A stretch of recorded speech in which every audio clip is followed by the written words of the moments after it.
Deuteronomy 3. Defeat of Og. Then we turned and proceeded up the road to Bashan. But Og, king of Bashan, came out against us with all his people to give battle at Edrei. The Lord said to me, "Do not be afraid of him, for I have delivered him to your power with all his people and his land. Do to him as you did to Sihon, king of the Amorites, who reigned in Heshbon. And thus the Lord our God delivered into our power also Og, king of Bashan, with all his people. We defeated him so completely that we left him no survivor. At the time we captured all his cities, there was no town we did not take, 60 cities in all, a whole region of Argob, the kingdom of Og in Bashan. All these cities were fortified with high walls and gates and bars, besides a great number of unwalled towns, as we had done to Sihon, king of Heshbon. So also here we put all the towns under ban, men, women, and children. But all the livestock and spoils of each city we took as a plunder for ourselves. And so at that time we took from the two kings of Amorites beyond the Jordan, about Jordan, the territory from Wadi Arnon to Mount Hermon. The Sidonians called Hermon Siren, and the Amorites call it Sinir. The town of Plateau, all Gilead and Bashan, as far as Salakah and Adri, towns of kingdom of Og in Bashan. Og, king of Bashan, was the last remaining survivor of the Rephaim.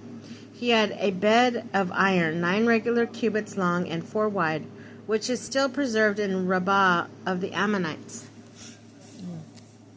Allotment of the conquered lands. As for the land we took possession of at that time, I gave Reuben and Gad the territory from Aroer on the edge of Wadi Arnon, halfway up into the highlands of Gilead with its cities. The rest of Gilead and all of Bashan, the king of Og, I gave to the half-tribe of Manasseh. The whole Argob region and all the parts of Bashan was once called a land of Rephaim. Jair Manassite took all the region of Argob as far as the border of Geshurites and Maacathites, and named them Bashan, that is, after himself. Havoth-Jair, the name it bears today. To Mitcher I gave Gilead. And to Reuben and Gad the territory from Gilead to the Wadi Arnon, the middle of the whole wadi being its boundary, and to the Wadi Jabbok, which is the border of the Ammonites, as well as Arabah with Jordan and its banks from Shinnereth to the salt seas of Arabah, under the slopes of Pisgah on the east.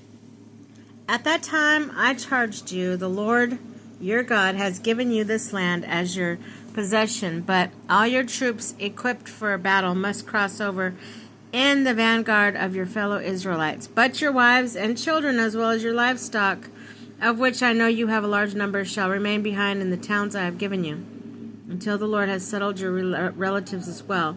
And they too possess the land of which the Lord your God will give them on the other side of the Jordan.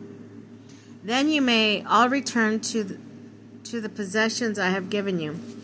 I have charged Joshua as well. Your own eyes have seen all that the Lord your God has done to both these kings. So too will the Lord do to all the kingdoms to which you will cross over. Do not fear them as you fear the Lord your God, who will fight for you." Moses excluded from the promised land. It was then that I entreated the Lord, "Lord God, you have begun to show your servant your greatness, your mighty hand. What God in heaven or on earth can perform deeds and powerful acts like yours? Let me cross over and see the good land beyond the Jordan, that fine hill country and the Lebanon." But the Lord was angry with me on your account and would not hear me. The Lord said to me, "Enough! Speak to me no more of this. Go up to the top of Pisgah and look out to the west and the north and the south and the east. Look well, for you shall cross the Jordan. Commission Joshua and encourage and strengthen him, for it is he who will cross at the head of his people, and he who will give them possession of the land you are to see." So we remained in the valley of the opposite of Beth Peor.